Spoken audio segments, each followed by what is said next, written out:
Welcome to the intersection of Black culture and horticulture with your girl, Colah be talking. And guess what, y'all? We Black in the garden. From WABE Studios, welcome to Black in the Garden, the intersection between Black culture and horticulture. I'm your host, Colah be talking, the hostess with the mostest. And I'm joined by my co-host, Joshua, aka Plant Zaddy. Yes, ma'am. How are you? I'm feeling good, watering myself. Okay.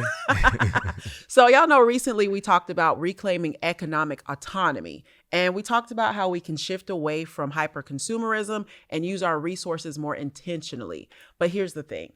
Resistance isn't just about what we don't do, it's about what we build. And one of the best examples of that, Fannie Lou Hamer and the Freedom Farm Cooperative.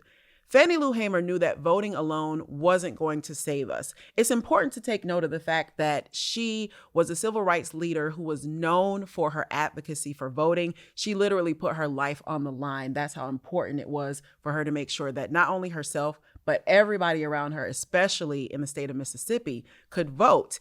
Because without land, food, and economic power, we would always be vulnerable. Mm-hmm. She understood that. So she created a system where Black people could grow their own food. They could own their own land. They could take care of each other. And today we're going to break down exactly how the Freedom Farm worked and what we can learn from it. So I'm excited to get into it and tell y'all more about what it was. Okay. What was Freedom Farm, one may ask? Well, in the late 1960s, Fannie Lou Hamer saw a huge problem. Black sharecroppers were losing their homes and their jobs, and they were losing that just for trying to vote. Landowners were controlling everything. These were white landowners. They were very vindictive and retaliative whenever they found out that Black people were trying to vote. So they were controlling their wages, their food, and even their ability to stay on the land, affecting their housing stability. Hamer understood that as long as we depended on a system that was designed to keep us struggling, we would never be free. So what I hear is a forward-thinking woman. Yes. And that's what we love. Yes. She did something about it. And beyond just fighting for voting rights, she thought of a real solution.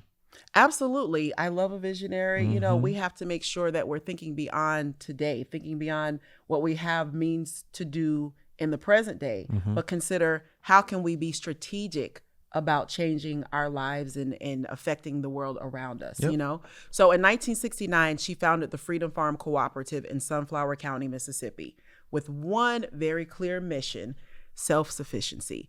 It started with just 40 acres of land, but with the help of donations from her community and her allies, it grew to over 600 acres.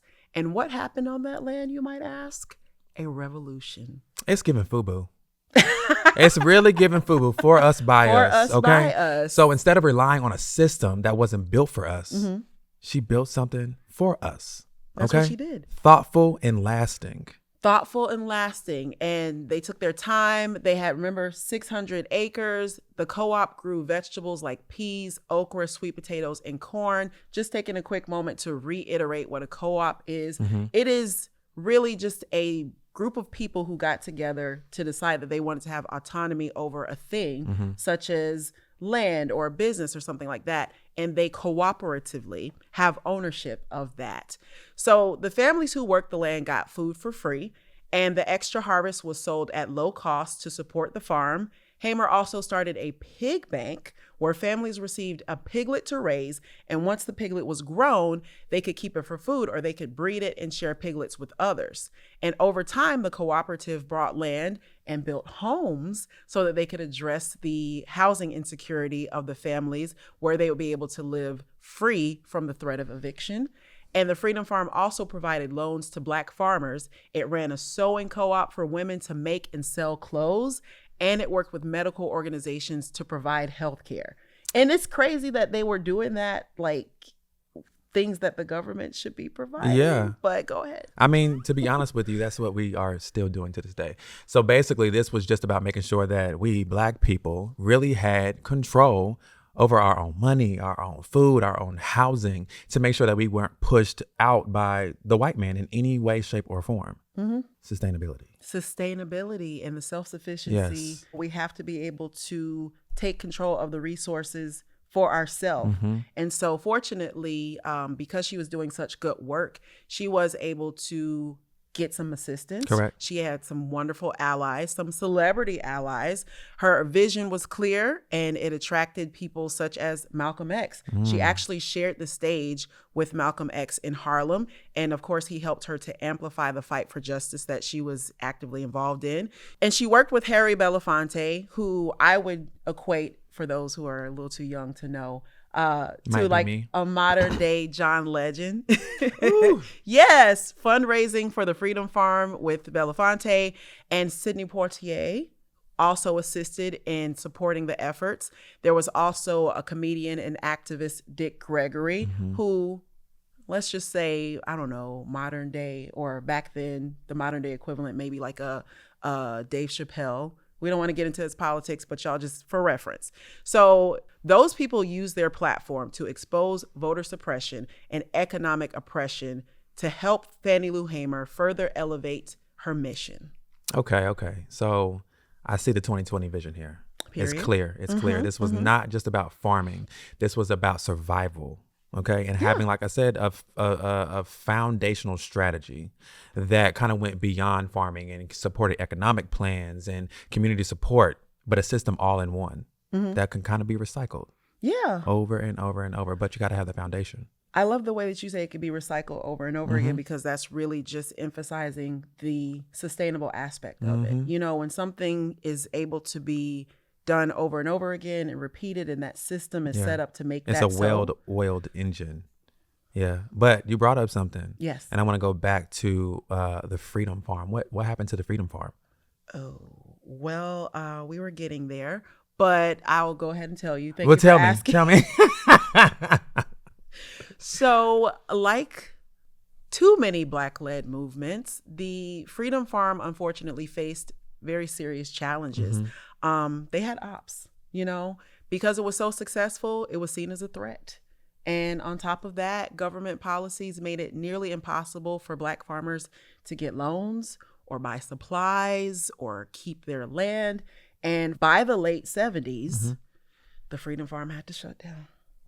I mean, that's what happens sometimes with what we have going on in life. But I think that Miss Hamer really left us with a blueprint, or I'll say a green print. I love that. You know, everything that she built, from the co-ops that you explained, from the community land ownership, the cooperative economics. This is still a solution to a problem that we face today. Yeah. Which is sad, but like you said, when it's a well-oiled engine, you would hope that you can go back to it. But let's keep it real.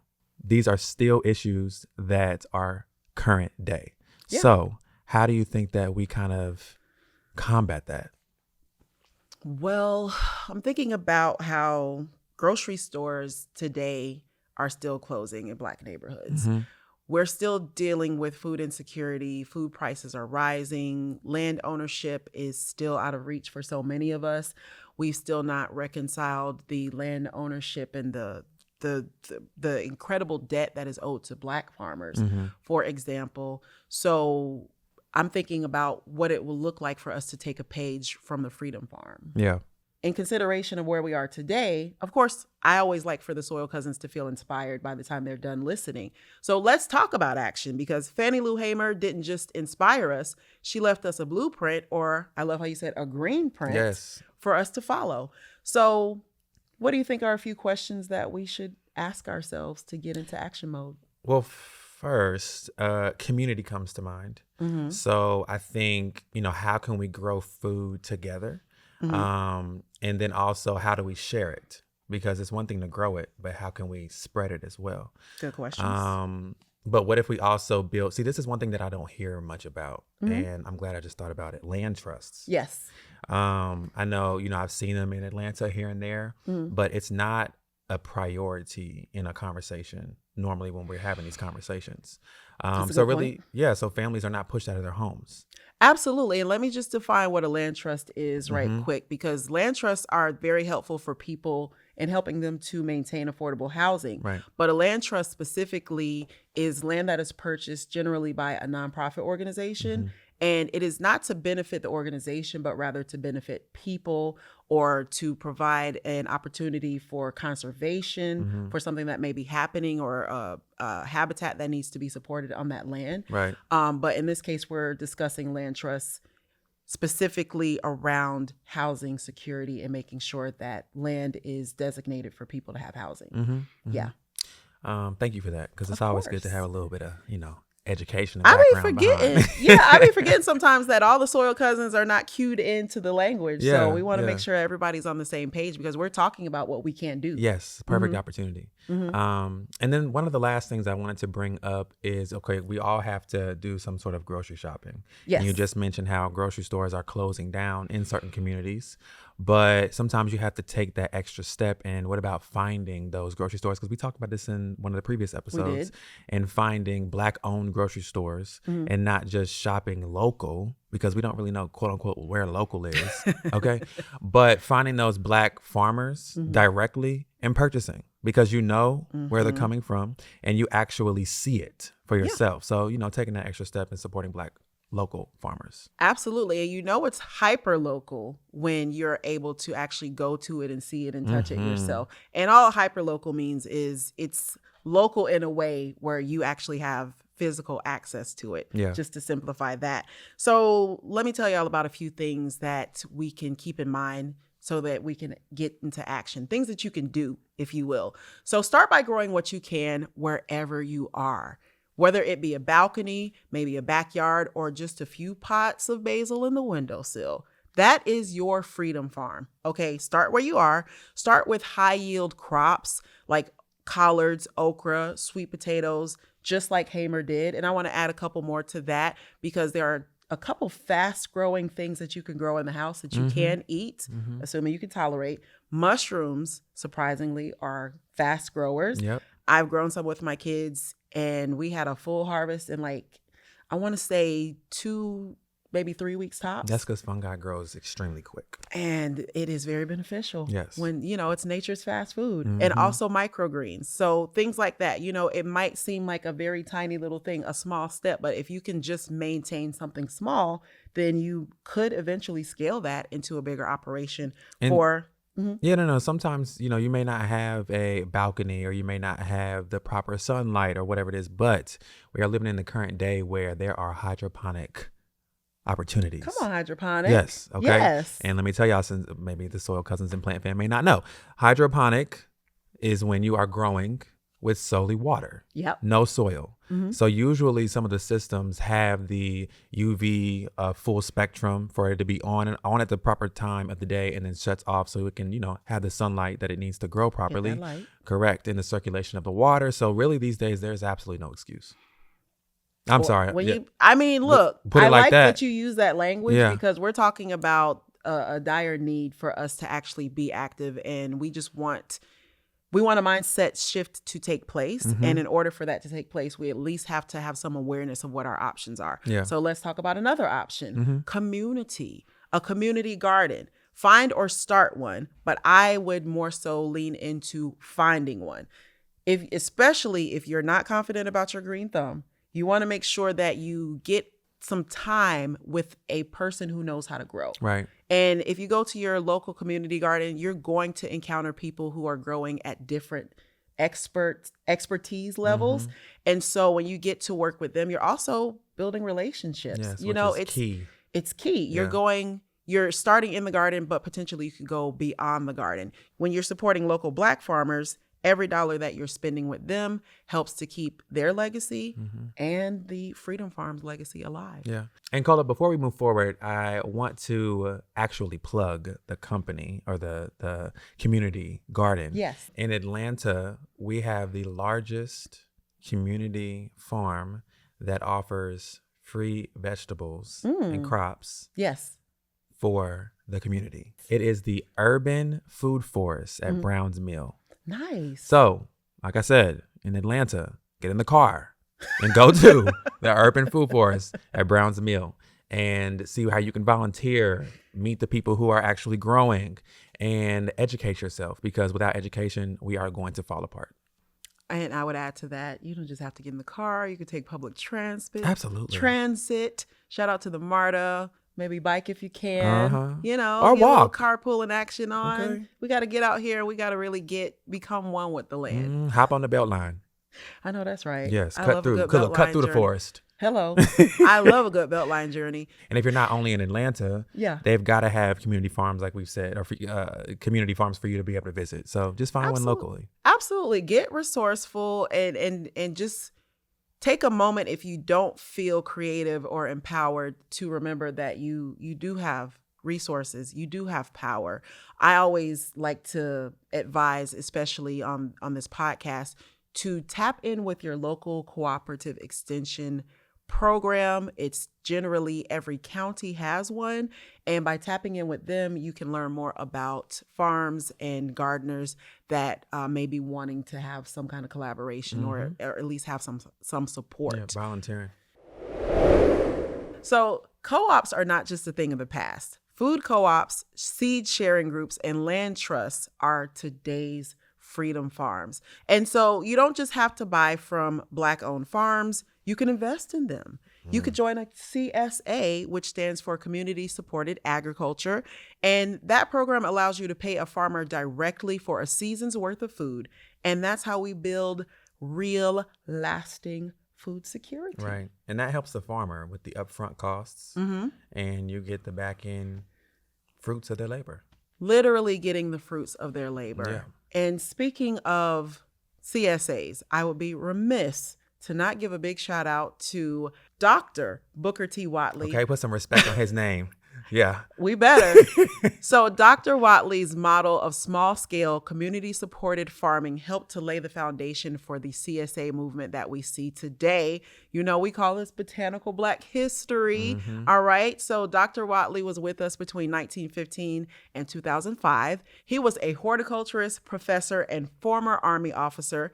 And Watley developed a diversified plan for small farms that outlined how farmers could maximize their own internal resources like sun, soil, rain, plants, and animals to run a profitable, regenerative farm. He championed clientele membership clubs, which was an early version of today's community-supported agriculture, CSA, where customers paid up front to support the farms in exchange for fresh produce. And if that's not an investment, I don't know what is. You putting that money up front and you trusting that that farmer is going to come through and make sure that you get the produce that you have purchased.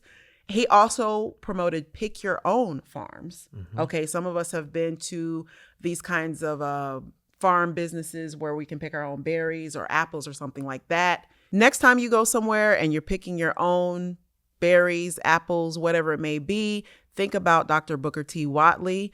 He also integrated high-value crops and cooperative farm maintenance into his strategies that he designed to help keep Black farmers independent and thriving. Like Hamer, Watley gave us a blueprint or green print for resilience, and he reminded us that the power to sustain our communities has always been in our hands. Now, the thing that popped in my mind is if they had a digital accessibility or whatever listen, a master class In the 60s. in the 60s, yes. Forget Chris Kardashian, child. I'm trying to see a master class taught by Dr. Watley. Dr. Watley. Okay. Yeah. Because honestly, he was not just talking, he was laying out a whole business plan for Black farmers to thrive. He did that. And honestly, his pick your own farm model, that was genius. Yeah. Like, can we get that current day, please? I would love to. We just have to get creative and we have to, there's an opportunity there. I like that you brought that up because as we are encouraging our soil cousins to support and look for Black owned farms, we also have the option when we do get connected with them to see if we can find out more about how they operate their business. Yeah. Maybe they have a great level of entrepreneurial skill and talent, and they may be able to help us to know more about that. Or maybe you are someone who has a great level of business insight and skill, and the farmer that you're working with may need some help. There's a way to support there as well. And that's where the volunteerism comes into play. Like, you don't have to always get dirty. That's a good point. We are way too smart these days, where we saw if they did it in the 60s, with no internet, and hardly the level of education that we have now, we can be way more impactful. But honestly, he knew that self-sufficiency was not just about growing food, but creating profitable farms that serve the community. And once again, laying the foundation.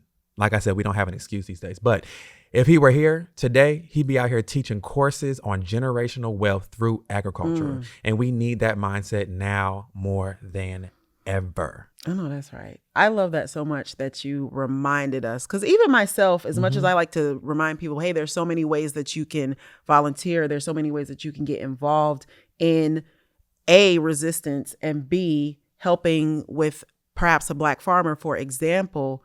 You don't just have to be marching and sweating and getting uncomfortable and getting dirty. Right. You would be most effective at utilizing the talent, the skill, the ability that you naturally possess. It could be in operations.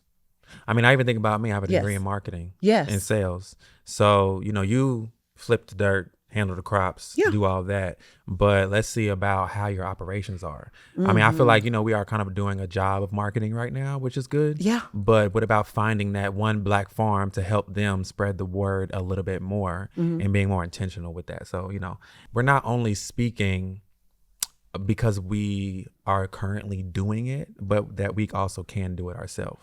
Absolutely. We have more power than we may think that we do. So I have to ask the real question, the next question, the question that I want you to walk away from this episode with. What is your next move? Not just you listening, but myself as well. I pose this question to myself because this isn't just history, it is strategy. Whether you start a garden, join a co-op, or help fund Black farmers, you're carrying on the work of Fannie Lou Hamer. And so I want us to observe a quote from her. We didn't come this far to just suffer. We came to thrive, and we will if we stick together. Soil Cousins, you heard her. Fannie Lou Hamer, she laid out the blueprint if you're fancy. Now it's up to us to carry it forward.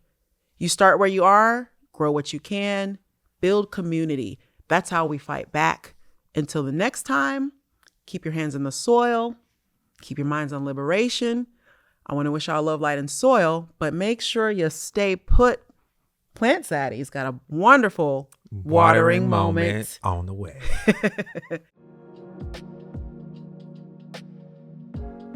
Ooh, Plant Fam, I got a good water moment for you today. So, if this episode reminded us of anything, it's that resistance is rooted in creation. Those who came before us, like Fannie Lou Hamer, didn't just fight the system, she built something better. Dr. Watley didn't just talk about farming, he laid down divine strategy for generational wealth. That's not just brilliance, that is God working through the soil. But see now, our ancestors didn't wait for permission. They planted, they shared, they built what they couldn't buy. And that is faith in action. And that same power lives in us today. Resistance isn't always loud. Sometimes it's planting okra in your backyard, starting a community garden, or investing in your neighbor's dream. That's spiritual, that's legacy, and that is Black brilliance. The system may not have been built for us, but baby, that soil always was. So trust the seed, water it, watch it grow. You're not just feeding yourself, you're feeding a future. And as always, Plant Fam, keep planting more and worrying less. Plant Zaddy out.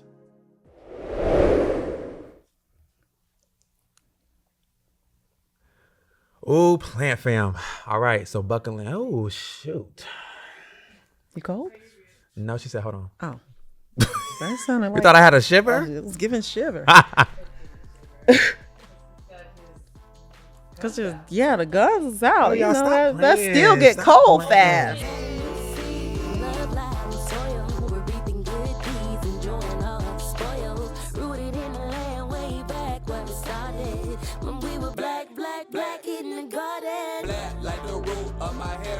Top of my head to the soles of my feet. Ay, yeah, black like the root of my hair.